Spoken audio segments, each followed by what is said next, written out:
oh, you are just like embarrassing me because like others, they don't have all those kind of problems. Why do you have all those kind of problems? We always think everything is our fault, but many things are due to uncontrollable factors.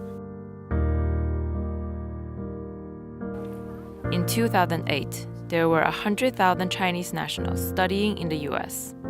By 2018, that number had grown to 350,000, a more than threefold increase in just 10 years. With that growth has come a unique set of mental health issues, sometimes with tragic consequences. On October 2nd this year, an NYU freshman from China ended his life by jumping into the subway. He was 18 years old. At the end of 2017, a 21-year-old senior from China took her own life in her apartment at Cornell University. Some people think that it is a dream come true for Chinese students to achieve the goal of coming to the United States for university. But many don't understand the pressures, and even their host universities sometimes have difficulties responding. For recent graduate Hardy Duan, an immediate issue was the severing of his close connection with his parents, whom are now 7,000 miles and 12 time zones away from him. I spent my first 18 years living with my parents. During that stage, my parents took care of my life and studies, and I got used to it. But after coming to the US with the distance, time difference, and different US and Chinese education systems, my parents didn't know how to care for me all of a sudden. So when I faced problems in life such as friendship and academic pressure, my parents didn't know how to express their concern. They could only ask me, have you turned in your homework? When are you having an exam? Are you eating okay? How much money are you spending? Etc. NYU senior Chelsea Liu went to high school in the US. Rather than cultural shock, generation gap has become an obstacle when she tries to talk about depression with her parents. It's like really hard for some of the traditional Chinese families to understand what you are like actually going through, and if you try to talk to them, you have to like explain everything what has been happening and explain to them like, oh, what mental health issue is, and maybe you would like even get blamed by your family. So it's not that easy to talk to your family about this.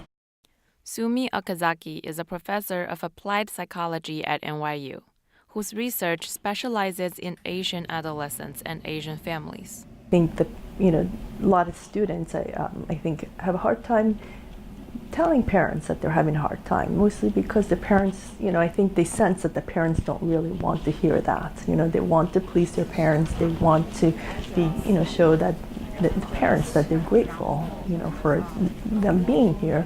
But it's very hard to then admit, like, oh, I'm having a little bit of a hard time. And so I think a lot of times the Chinese or other international students, I think especially Chinese students, feel like there's not really a space for that conversation. Sometimes being in a close-knit Chinese community can make Hardy feel unsupported.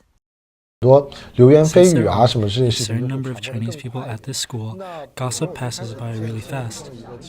Keeping a secret is almost an impossible thing at school.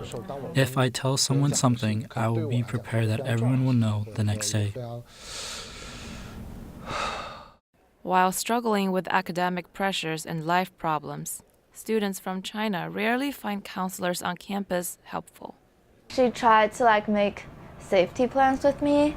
Like, I think that thing is not really helpful because it's like a piece of paper and then you just like write down like the phone numbers you could call when you feel depressed or anxious, and what you could do to avoid like suicide prevention. So I don't think that's really helpful, because if people are like really anxious at that moment, they wouldn't be like pulling out the paper and then just like look it through. For Hardy, the issue he had with his therapist was more fundamental. My therapist is American.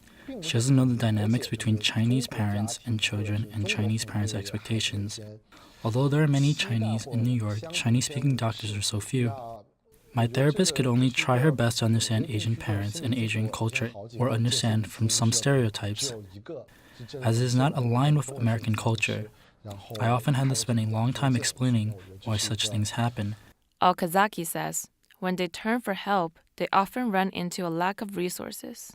Many of the counselors and mental health professionals are still sort of middle-class white individuals, often women, and because of the increasing diversity in the United States, with more and more population either being international or ethnic minorities. I often hear that in the community, the mental health professionals also have a hard time figuring out where to refer clients because a Chinese speaking mental health professional might not have openings at the time because that person's practice is full.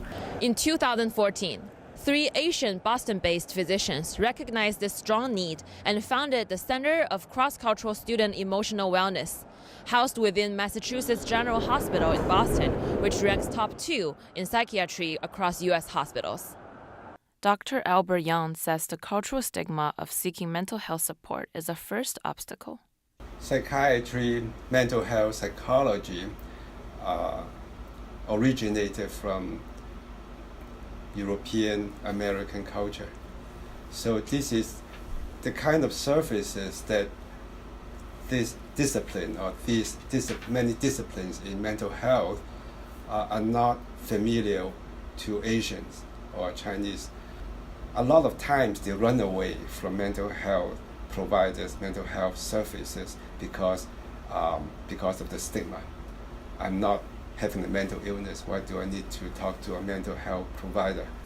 Young feels that today's Chinese young adults have specific challenges based in the unique history and society they grew up in. In the past, say, 40-something years, GNP of China has grown tremendously, exponentially. And that means there is a lot of focus on creating wealth. Or there was a tremendous lack of wealth to start with. So this has affected a lot of the value system. Why are the Chinese parents always talking about success in terms of money, making money? Why are other people in other cultures, they are not doing that? Now we're seniors, we're trying to look for a job that is high paid, and so I think our parents, they never expect us to have all those mental health problems. They think it's, if you have that, you're just a loser to them, because they're just expecting so much things from you, and maybe they care about your grade more, and they don't. I think most of them, they're ignoring how your mental state has been. Another factor that is unique to today's Chinese students is the impact of the government policy between 1979 and 2013 that only allowed most families to have one child. So since the coming of the one-child policy, there is a phenomenon of overinvestment. There is a lot of responsibility as well. And say if all the resources, all the attention are on you, what does it mean for you? Asian culture, there is a strong hierarchical expectation that you need to respect, obey, and listen to the parents. Confucianism expect people to do well academically. So that means a lot of pressure to study, to go abroad, to excel in their schools. And what if there's only a certain percentage of people who can excel? There are people who are not the top 25%. So how do they feel? Do they feel that I'm a failure? Are you creating people with that unnecessary guilt, unnecessary responsibility and expectation? While U.S. universities often stress diversity and inclusion, it is also important to take care of the diverse student body who have made immense efforts to survive on a foreign land.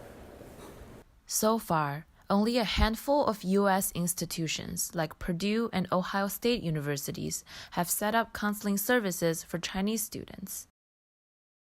One small but promising development at NYU's campus is the work of Aria Xiao, the only applied psychology major from China in her class. She dreams of going on to a cross-cultural counseling career to improve the current situation, and she's already started. Last semester, my friend from CSSA, Chinese Students and Scholars Association at NYU, reached out to me, and she suggested we should do a workshop for Chinese international students on what is psychology and what are the common emotional problems that you encounter. It was important to me to have the students realize it's very important to recognize their own emotions and talk about them. Okazaki says NYU is taking more formal steps to address this need as well. I do think that the future is bright. There's a collaborative program between NYU Shanghai and NYU on this campus where the social work master's degree is being offered. That's a excellent model where we are specifically training people who can cross cultures literally.